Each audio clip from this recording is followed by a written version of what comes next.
Chapter 18 of Where No Pony Has Gone Before by Arcade Striker GK5. Sunset and Trixie stood on the front lawn of Caroline High, facing the statue that served to cover the gateway to Equestria. Trixie carried a suitcase or a DVD collection, while Sunset had her laptop. School had gotten out an hour ago, and except for them, the area was deserted. Trixie looked at Sunset, eyebrow arched. Twilight really said that this was a matter of interstellar importance. Sunset looked at Trixie, but rolled her eyes. I'm sure. It's not doing the Vulcan eyebrow. She wagged her finger at Trixie. No, saying something is fascinating, or how you're not a doctor, or not something else. Trixie held up a hand. All right. Sorry. I'll keep it to a minimum. Trixie waved a handful of heartbeats before continuing. Besides, I say I'm a magician, not something else. Any retort was cut off as Twilight emerged from the portal. She barely broke stride as he looked at Trixie at Sunset. Oh, I'm so glad you're both here, she said, smiling. Trixie thumped her chest. But of course, Twilight, whatever you need help with, Trixie and Sunset shall do our best. She paused. So, what is it you need from us? Twilight swallowed. Trixie, I need you to help me to learn how to read, write, and speak Klingonese. She looked at Sunset. And for the both of you, I need as much information as you could give me about Klingon culture, politics, and history. The fate of the Alpha and Beta Quadrants may depend on this.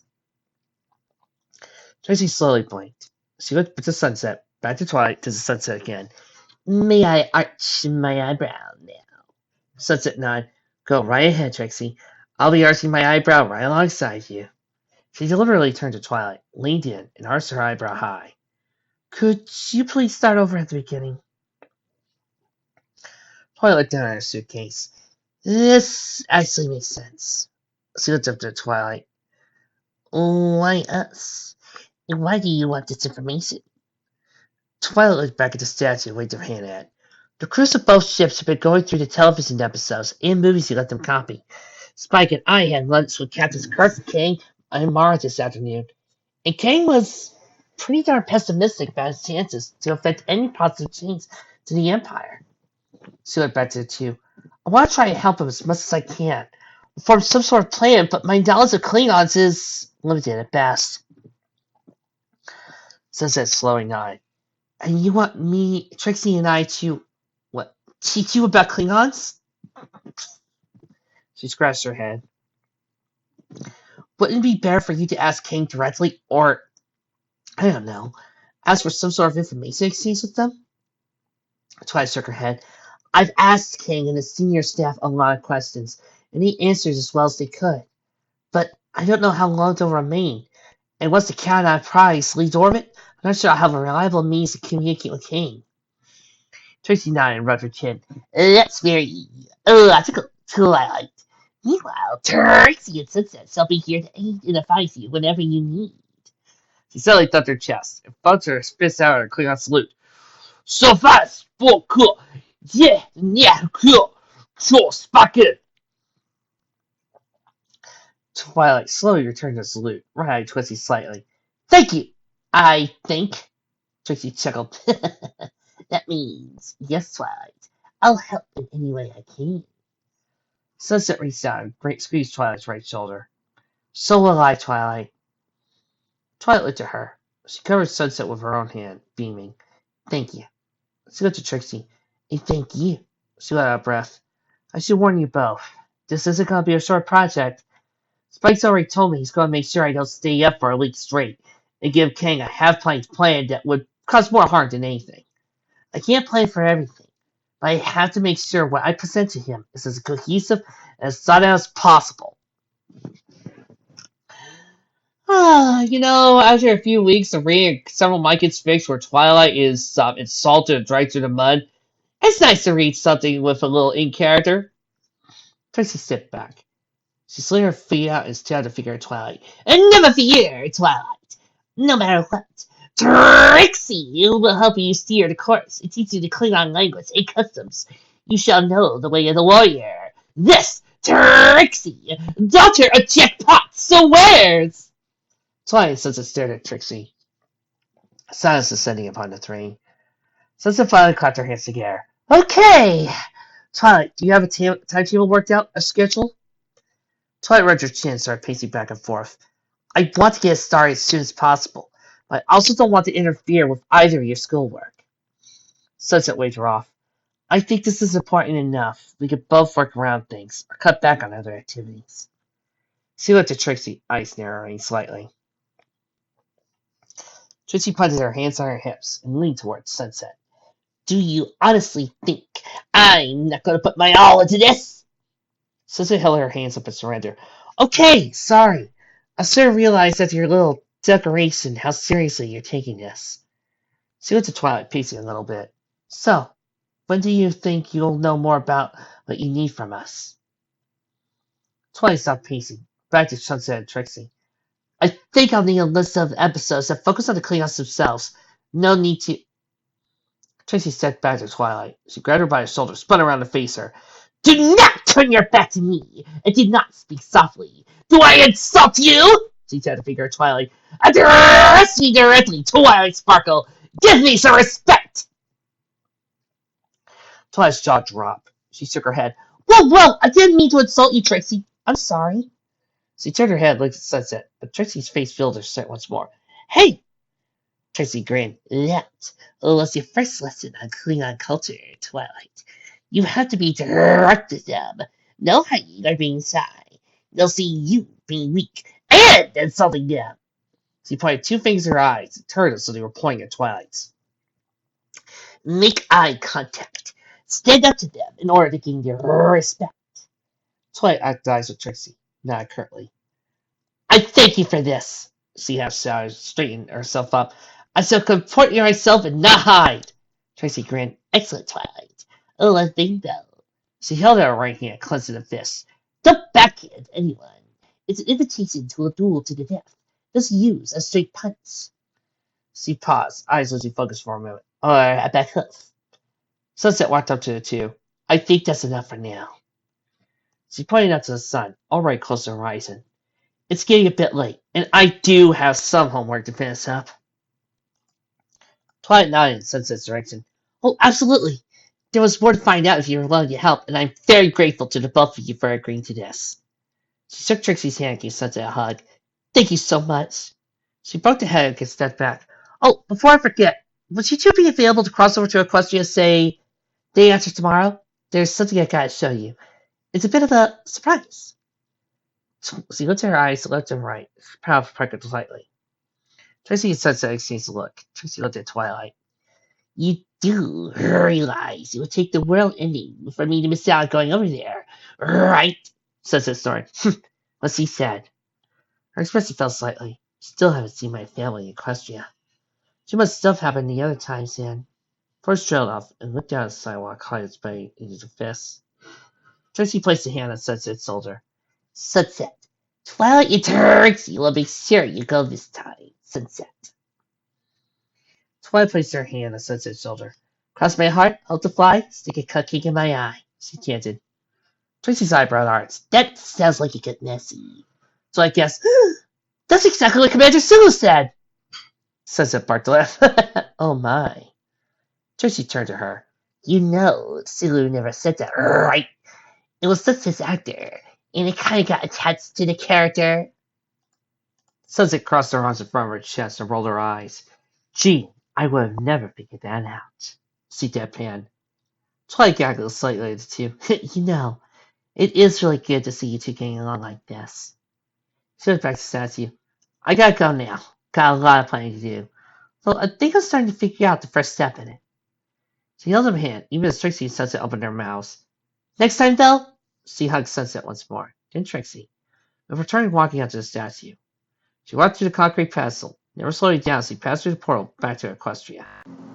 Trixie looked down at the suitcases in her hands. I never even got to use these, she said, sighing.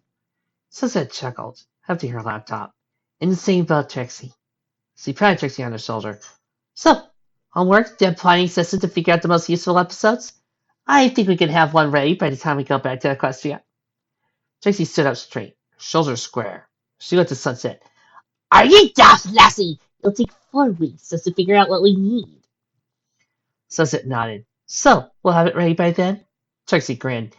Is there any doubt? The grin fell away almost as quickly as it formed. Actually, no. Trixie is a Scotty. You being honest. I stepped through Equestria, Alicorn once more. She flexed her wings and stamped her hooves. As much as I like hands, her horn glowed and a tub of tea materialized in front of her. Not much beats a good old horn. She finished drinking a sip. She looked over at Spike, standing near the portal, then up at a clock on the wall. Spike, you got about an hour before dinner. Feel up on some research and cataloging? Spike grinned his chin. I think so, provided you stuff for dinner. Case of shining armor are going to be there, remember? He waved the clock at her. Don't even think about skipping on or working through it. Twilight held a wing. Don't worry, Spike. I remember our agreement on this. I won't overdo things or try to rush through anything. When it's time, I'll stop. Spike wagged his head back and forth. Right then. So, what are we researching? Several books floated off the shelves, along with a scroll, inkwell, and quills. The books all spun around too, before landing in a pyramid next to Twilight. One at the top floated up and off the apex, traveling down and opening up before her. I want to get a list of rock farms in Equestria and where they are. I also need to research contract law. She looked up for the book and locked eyes with Spike. The House of Kang needs something to raise its fortunes. Some sort of major victory in order to gain influence. I think getting a contract for the lithium mining in Equestria would be one hey of a victory. Thanks to Talented Force, Sun Tzu, and Dark Starling for their help proofreading and editing. We're near the climax, folks. Ying! Discord floated above his house. Teacup clasped in his lion's palm of her right hand. He sipped the cup, leaving the behind the tea to flow about. Grabbed a newspaper as it passed by. Unfurling it. The headline changed, updating itself. He adjusted a pair of glasses to pause the existence on the end of his nose. Looks like those girls from across the mirror are stirring up a bit of chaos. I always knew Sunset Simmer had it in her. Suddenly knocking at the front door interrupted his reading. He looked over, scowling. What the? The door is supposed to crack when someone knocks it, not thud. Thud is so boring. He teleported himself over, confetti blasting out and horn sounding and swinging open. Yes. Dizzy D floated up in front of him, wearing the blue uniform of the Equestrian Postal Service. One eye was fixing him, the other was drifting out. There for Mr. Discard! He checked out, grinning. Are you Mr. Discard? Discard glanced to the side. You've got to be kidding me. Mr. Dizzy, I am Mr. Discord. But Dizzy's eyes locked onto Discord, starring him. Ning! I have a letter for you. She pulled a clipboard out of her left saddlebag of her wig and held it out in front of her. For you, please. Discord reached behind his back, pulled a small sticker with a draconic and placed it on it, and stuck it to the piece of paper on the clipboard. Dizzy took the clipboard back and pulled out the envelope. Here you go, she said, grinning. She then turned and flew off to the void surrounding Discord's house. Discord stared at her as he flew off. He blinked and disappeared. Slowly went down the envelope in his hands. It was white, with his name and a series of numbers and letters written out front. They got the dimensional coordinates right. Even proper post-its. He held the envelope up and floated a few feet in front of him. Spun about as Discord's right eye popped out of his socket, grew her wings and flew up to it. White beam of light shot from the iris, engulfing the envelope. The eye flew back and launched itself back into Discord's head. Nothing. He growled out. What do I pay you for? He shouted, banging his eagle's claw against the side of his head. What do you mean you don't get a check? It's in the mail. The envelope floated back at him. Discord looked over one final time before grabbing it. He held it out as far as he could before slicing it open with a single slip from a claw. Just for a moment, relaxed as nothing happened. Oh, of course. He held out a breath. Discord, old boy, you're getting positively paranoid in your old age. He pulled out the letter in the envelope and held it close. Uncle appeared over his left eye as he cleared his throat and began to read. Dear Discord, your presence is requested and required at... The words on the letter's brightened. The glow rapidly increased, turning bright white. Discord barely had time to register anything before the light engulfed him. Discord tossed the letter down. It fluttered, landing not on the floor of his house, but on the drowned bright plating. His head shot up as he looked around. What the T-Rex? He exclaimed. It was now in a large room with a high-vaulted ceiling. The walls were sharp, angular, and brown. He clenched his paws into fists. When I find out who's done this, they're in for a galaxy of hurt. He snapped his fingers in. Nothing happened. Discord floated there for a moment. Went to the science pod and shook it a few times. Come on. Come on! He snapped his fingers a few more times. But still nothing happened. Oh, this stuff's great. For the first time, Discord really looked around the room he was in. The entire area was bathed in a bright light, boxing out details and making things funny. A long table with 10 empty chairs dominated the room. All but one at the head of the table turned to face it. He floated over to a wall, stroking his beard thankfully he still could. Seems to be Cardassian architecture, if I am not mistaken. The Discord has arrived. Discord rolled around. 8 chairs along the ends of the table were now occupied. 4 of them were humanoid, various species. The other forms took the forms of Celestia, Twilight Sparkle, Fluttershy, and Pinkie Pie. One of the humanoids spoke again, same as before. The game has changed, she said. Discord looked her over. At first glance, he might be mistaken for a human, but the ridges along her nose, earring on her ear, and distinctly shaped pin over her right breast quickly marked her as Bajoran. Discord's future eyebrows furrowed. Game? What game? Who are you? What are you? A deep voice caught his attention. Sorry about this.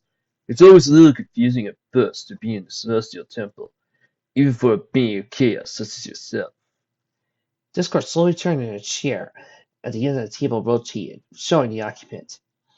He had dark skin, a neatly trimmed goatee and mustache, a bald head, and piercing eyes. He wore a Starfleet uniform, albeit one that wouldn't be designed for a little 100 years from now. He held a baseball in his right hand, clenching it tightly. Oh my god, my fanfic just got more manly! At the few seconds, Discord finally gasped. The Celestial Temple, of course. He motioned to the one sitting on the table. That makes you all prophets. He jabbed a finger at the man. You must be Captain Benjamin Lafayette Sisko, formerly of Starfleet, and currently the emissary of the prophets. I am probably the most manly man of all Star Trek. And probably the baddest thing ever. Sisko grinned, flashing a toothy smile. I see my reputation precedes me. Discord shrugged. You told me a bit about what's coming up over the past few days. We spent a bit of time catching up. Clenched his eagle's paw to a fist and punched the air. I especially liked the time he showed up on DS9 and you socked him one. Grin fell away. Wait, you're not here to sock me one, are you? He held both hands in front of him, palms out. I know I've been pretty bad before, but I'm trying to get better. Now, you see, guys, if Sisko were to punch out Discord, I'd be fine with this. Because Sisko also punched out another reality warper in Q. But Sisko earned that because he is the freaking Sisko. Luffy did not earn that. I'm also okay with Discord not having his powers because the Celestials are higher beings and also are reality warpers. Are you starting to see why things like, I don't know, Spires and Magic and My Little Pirates piss me off so much? If you're going to have somebody outdo Discord, they better earn it or be reality warpers themselves. Not just a bunch of guys who wear dark magic all the time. That is lame. Thank you. Sisko chuckled and waved Discord off. No need to worry, Discord. We brought you here to ask a favor from you. Celestia Prophet spoke up. The Sisko must still be born. The Book of Kasamajan must be destroyed, and the pathway sealed within the Fire Caves. The lineup has been altered. The path may be changed. Discord slowly nodded. You don't want the pathways getting out any more than I do, or anyone who's not completely insane for that matter. He looked at everyone saying, what would you like me to do precisely? Discord can see the path better than we can. Another humanoid prophet said, this one I Klingon male in a Starfleet uniform. He can charge the pitches, the outs. Discord's pussy frowned, and you can't. You're the prophets of Bajor. You exist out of linear time, right? Can't you look forward or something? He looked down at the table at Cisco. Well, Cisco bounced his baseball on the table. Time could still get pretty jumbled for them, Discord. They needed me to explain the concept of linear time for them to begin with. You're a lot more experienced with this kind of thing. He tossed the baseball at Discord. I really gotta start catching up on DS9. I really got to. Discord held out his lion's paw, caught a small globe. He looked it over, quickly recognizing it as Equus. He shrugged and tossed it back to Cisco, who caught the baseball. Fine, but you owe me one, Benny. He looked at the prophets. I also need access to some of my power, if you don't mind. Prophets all looked at each other. Celestia and Prophet looked at Discord and nodded. It is done. Discord grinned, cracked his knuckles. All right, folks, stand back. A flash of lightning fell to him. When it faded, he now wore a white button-up shirt, brown vest, black slacks, cap with a translucent green visor on it. An old-style sock sticker was seen next to him, paper strip sticking out of it. He grabbed a strip and held it up. All right, let's see here. Might want to buy stock of rock for us, first off. Second of all, he looked up. Actually, now that I think about it, what happens is the timeline changes a bit too much for your liking. A Pinkie Pie Prophet spoke. We shall deal the changes to the playbook and set the game back on course. Discord looked at her. Wow, you really hammered in the whole baseball thing, didn't you? He decided to wave his eagle's claw around. Let's not be around the bush here. What will you do to Sunset or Trixie? Cisco shrugged. We'll take action when if necessary, Discord. The path race must remain sealed within the fire keys. Discord let the paper slip slide out of his grasp. He stared across the table at Cisco. Gee, that doesn't sound ominous. I ask a certain Romulan senator what sort of action you take, but then I have to go forward 105 years, sweep half a sector for preventing subatomic particles. Cisco slowly rose from his chair and walked slowly towards Discord. I'm not going to make any apologies for what happened there. I'd do it again if I had to. In this case, however, he stepped right next to Discord, gaze penetrating. I won't murder two teenagers for trying to help in any way they can. You have my word as a Starfleet officer, and the emissary of the prophets on that. Cisco! You're 1 in a million, Captain! Discord returned the gaze. All right, then. He picked the paper back up and held it out. Well, you needn't concern yourself. Turns out you'll still be born. The book of Cosmic Amazon will still be destroyed, and those nasty brutes will remain locked up, sans air conditioning for a long time. He held the paper strip out to Cisco, all there in black and white. Cisco took the paper strip and looked it over. Thank you, Discord. He walked over and turned back to his seat. We owe you for this. Discord rolled his eyes. Don't rush to Equestria to pay me back, he groaned. So, are you done with me? I've got an appointment to get back to in Equestria. Celestia Prophet raised a foreleg. There is one more question. She waited a moment. Will the Cisco still put Q out? Those seated at the table turned to her. Discord stared at her, eyes wide. A talk sticker clicked. Another strip of paper emerged from it. He reached down and picked it up and held it out. Yes, he finally said. A smile grew on her face. Excellent. Discord's jaw dropped. He tried to claw at her. Wait a minute. You're not a prophet. You're... He suddenly vanished. Some of the prophets rose from the table and walked out of the room.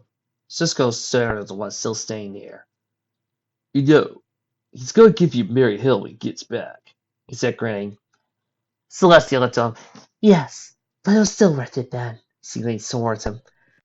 Celestia looked at him. Yes, but it was still worth it then. She leaned towards him. I just we could catch a ball game before I had to go back to Camelot. Maybe a Red Sox game for the 2004 World Series?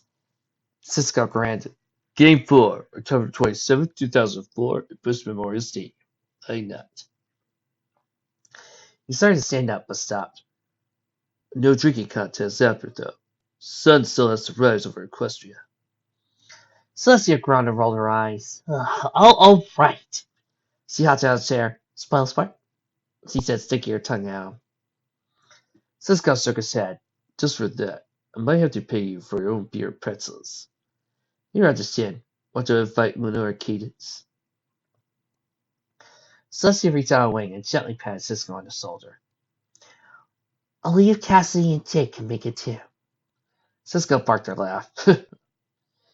He grabbed his baseball from the table and tossed it in the air. We better hurry to make the opening pitch then. Celestia's horn flashed, falling above it a ball of light. When it faded, both were gone.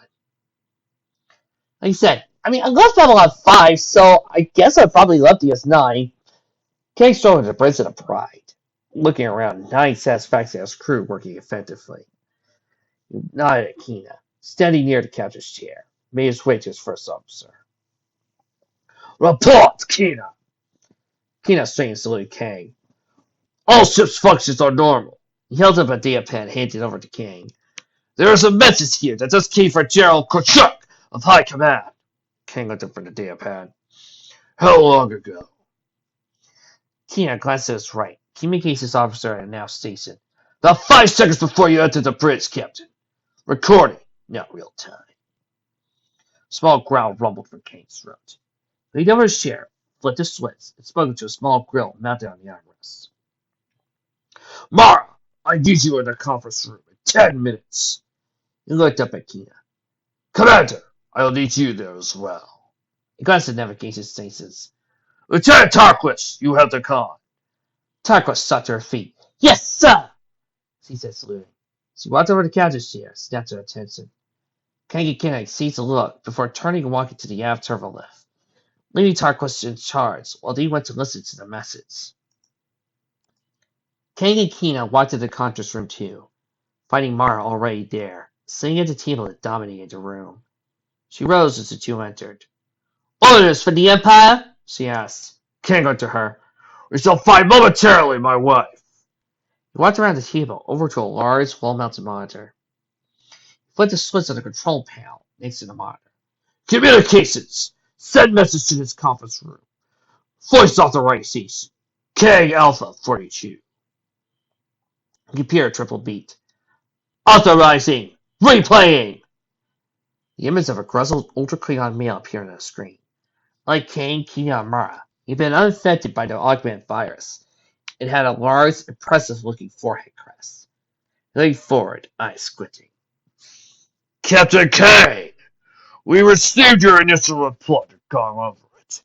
We do recognize the difficulty in standard operations in the neutral zone. I acknowledge you and your crew are working towards the goal of swaying the Equestrians to the side of the Empire. However, you are not making enough progress towards your objective. Also, your science officer's assessment that the rulers of the most powerful nation, these Alicorn princesses, are immune to current coercion techniques is rejected. He jabbed a finger at the screen. Make no mistake, Kang. If you cannot complete this assignment as a High Council's satisfaction, we will find someone who will. Gorchuk, out! The screen teased with Gorchuk's upper torso to an image of the trifoil symbol of the Klingon Empire. Kang stared at the screen for a few moments. The certified fool! He growled. Mara's eyes widened. Did that Tog actually read our reports? Kina crossed his arms. He read them, Mara. He and the others in the High Command simply chose not to believe them. Or they believed them. They felt we would still somehow be able to overwhelm a literal sun and moon being used against our fleets. He leaned forward. Have you sent them any report about? Kang held up his hand, silencing Kina. He stepped back until he was against the far bulkhead. He slid his way along the camera intercom panel against the bulkhead. Slowly opened a panel below the lenses and pulled out several wires. Sparks shot out, but Kang remained steadfast as he closed the panel. He flipped the switch on the intercom and leaned it closer to his bigger grill. Brits, this is Captain Kang. The security monitor conference room tomb has malfunctioned. Set a repair crew down. Kang kept his expression neutral, even inward as he grimaced. That the High Command cannot trust a warrior's oath and must monitor like this. Tarkus' voice came over. Understood, Captain. A team will be there in about 20 minutes. Kang looked to Mara, then to Kina. Nuff nodded at him. An acceptable time frame! Crying out. He turned the intercom off, turned and walked to the table. Now we may speak freely. Keenan looked at Mara once more. Have you sent them any report about the trilithium weaponry that'll be developed in the next century? Mara shook her head. Not that it matters. Any such weaponry is more than in the realm of fantasy at our current stage. Keenan looked excited. Do you really think such things would matter to them? Kane walked back to the table. Eyes narrow and lips curled in a snarl. Gorchuk is a fool if he believes that we possess any means of conquering Equestria. Yes, in 100 years we may destroy their sun, and with it, we may destroy the system they wish to conquer. He leaned heavily on the table. All energy seemed to drain from his body. Mara and Keenan exchanged a look. Mara rose from his seat and walked around to Kang. Then what shall you do? Kang stood there, almost my neck straightening up. In this case, perhaps it's best for me to do nothing. Perhaps the Empire does not deserve such information, or a treaty with Equestria. Keenan stood up, eyes wide. Captain, are you sure? He held his hands up. I mean no disrespect, Captain. Kang locked his eyes with First Officer. But do you question such notices? He slowly smiled. Good. Are you not like sycophants? You are right to question them. But in the end, it is my decision. Keenan smiled slightly. Of course, Captain. Kang breathed in beat before continuing. Perhaps the Empire does need praxis to wake itself up and shake the warmonger's power base. Crossed his arms. I have a meeting with Celestia, Luna, and Twilight Sparkle in 2 days. There, I shall announce our withdrawal from negotiations. If it takes our near annihilation to wake the idiocy, then so be it! Thanks to Full Half, Sun Tzu, and another person currently got noon for help with pre-reading. Since he casts Discord unawares, he can't be neutralized and affected. C3's crowd, him getting sick at the end. And Twilight's Kingdom, when T-Rex stole his magic, for examples. Like I said earlier, you got to have a good reason. And My Little Pirates is not a good one.